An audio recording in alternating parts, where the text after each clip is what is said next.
ஒரு நண்பனுக்கு தேவையானது ஒரு பொருளோ ஏதோ அவன் கேட்குறதுக்கு முன்னாடியே நீ வாங்கி தந்து நல்லா இருடா அப்படின்னு சொல்லி நீ தர, அது உண்மையான மகிழ்ச்சி. ஒரு ஏழை எளியோருக்கு கல்விக்கான செலவுகளை நம்ம செய்கிறோம், அது ஒரு மகிழ்ச்சி. எதிர்பார்ப்பு இல்லாம நீ ஒரு செயலை செய்யறனா அதுல உண்மையான மகிழ்ச்சி காணலாம்.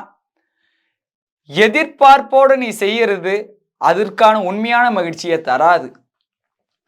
மகிழ்ச்சி நம்மளுடைய உள்ளத்துல நினைத்தாலே உண்மையான மகிழ்ச்சி என்பதை கண்டிப்பாக காண முடியும்.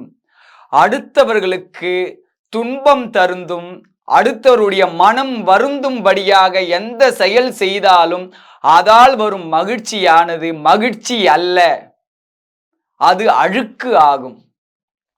உண்மையான மகிழ்ச்சி தூய்மையான சிந்தனையும் தூய்மையான செயல்களாலும் வருவதுதான் உண்மையான மகிழ்ச்சியாகும்.